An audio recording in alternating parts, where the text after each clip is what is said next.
Now, with everything that we've seen around the world, especially including the United States of America, you may be wondering whether or not the USA is going to be the future for most of your returns in the future. Now, this is only natural to think that because a lot of well-diversified world funds are actually really highly concentrated in the USA. So in this video, we are going to be looking at some common all-world funds on Trading 212 and see just how much of a US concentration they have and what you might want to do in the future in order to actually be more well diversified. As always, I'm going to be using the Trading 212 app, and if you would like to sign up to Trading 212 and receive a free fractional share worth up to £100, then all you have to do is to use the link in the description box down below, or actually just scan this QR code if you are on your TV. Alternatively, if you've already signed up to Trading 212 in the past 10 days but haven't received your free fractional share, then all you have to do is to press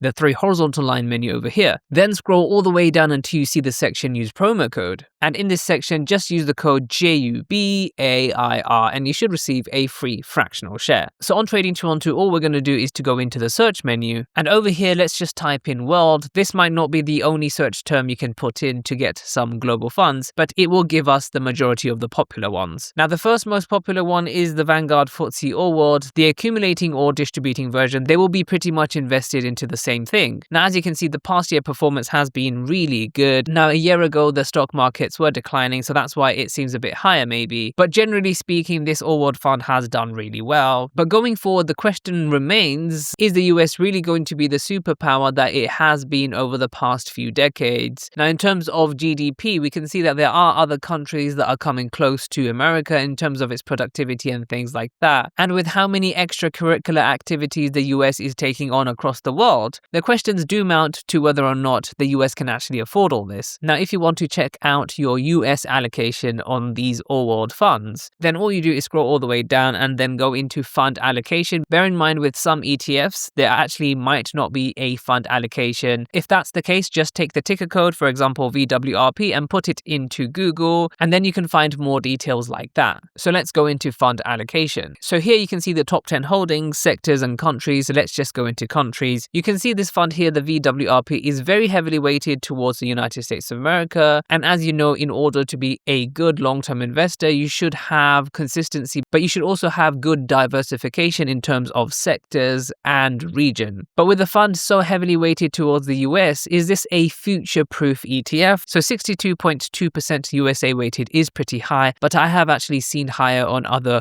world funds. We then have very little other global diversification, for example, Japan at only around 5.5%. Then we have the United Kingdom, which generally speaking, analysts do say that the stocks seem undervalued in terms of PE ratio and things like that, although you can't really take these metrics at face value. We have China at around 3.3%, Canada at 3%, Taiwan, Switzerland, France, Germany, India. Again, not that much global diversification when you consider the United States to be around 62%.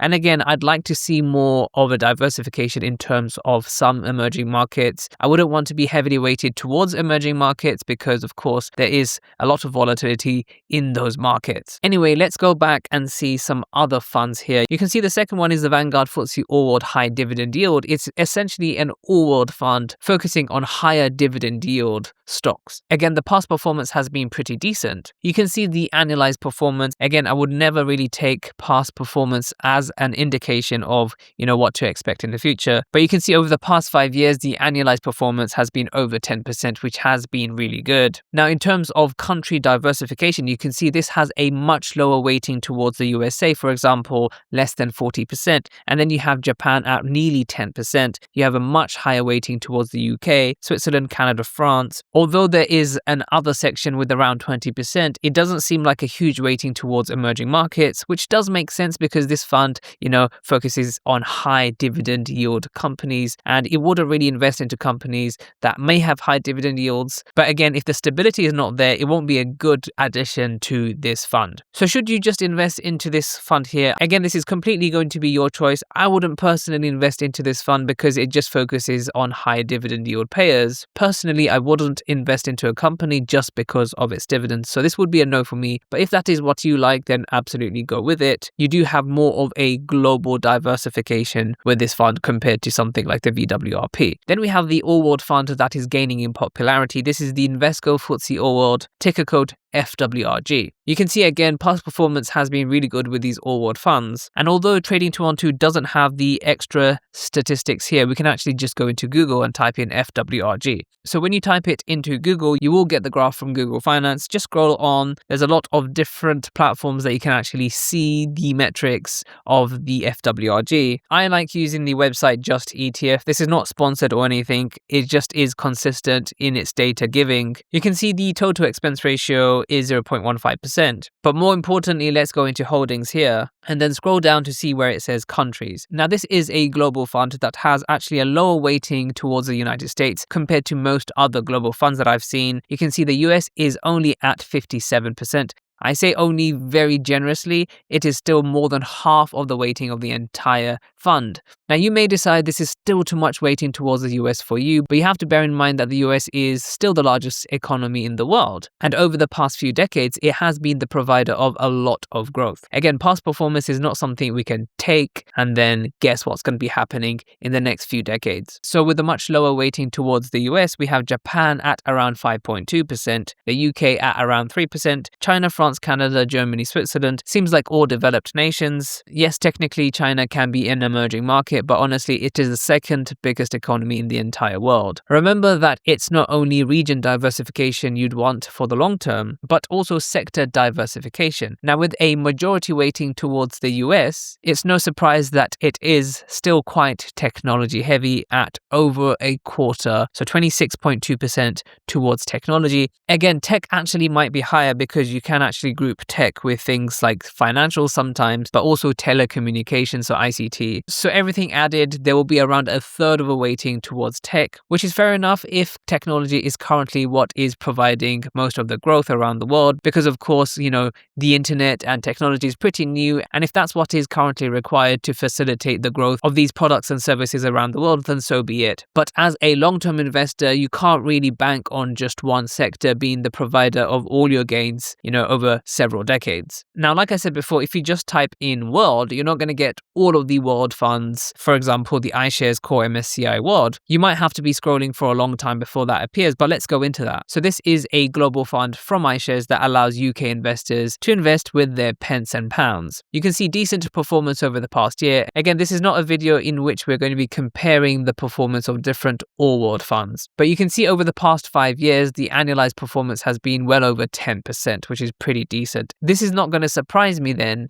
if this is heavily weighted towards the US. Just by looking at fund allocation, you can see Nvidia at over 5%. My money is already on the fact that, it's going to have a very high weighting towards the US. So as we can see, it is very, very high towards the US in terms of its weighting at over 70%. So, that's a crazy high amount if you have no conviction in the US going forward, or if you want to be really well diversified. The other countries involved are Japan at over 5%. We have the UK, Canada, France, Switzerland, Germany, Australia, Netherlands, Sweden. Again, it doesn't look like there are any emerging markets here. So if you want full global diversification, this fund is probably not going to be for you. So what exactly can you do in order to reduce your exposure to the United States of America? Well, you can actually mix and match different ETFs. For example, this is not financial advice, but you can actually buy an emerging market fund. Again, there are tons. I'm not going to go through them. Then if you wanted to, for example, you can buy a Japan fund. Not a recommendation, but you could buy a FTSE Japan fund.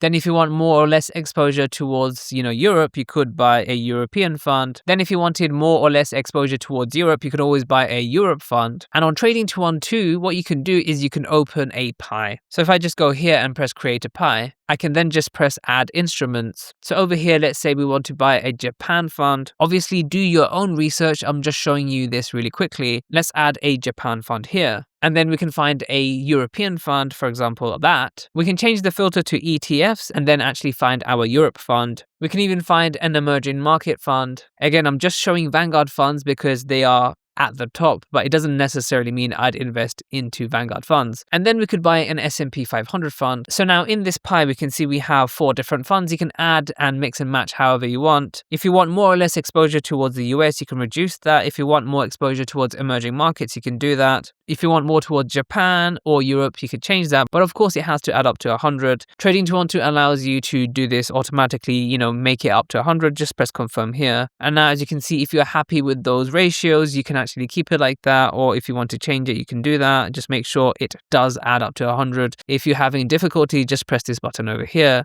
and press confirm. Now, as you can see, we've made a Frankenstein pie that kind of is an all-world fund, but kind of not. You might want to add more regions around the world. I'm just showing you this really quickly. Now, as it stands, we have Japan, we have Europe, we have emerging markets, and we have the S&P 500. But because we want less exposure towards the US, we can actually tailor this to suit. Just bear in mind that by creating your own pie, the total expense ratio or the cost of these funds added together might actually just be higher than buying an all-world fund. But this way, it does give you more control over what you are invested into. So make sure to check out some of my other videos, and I'll see you in the next video.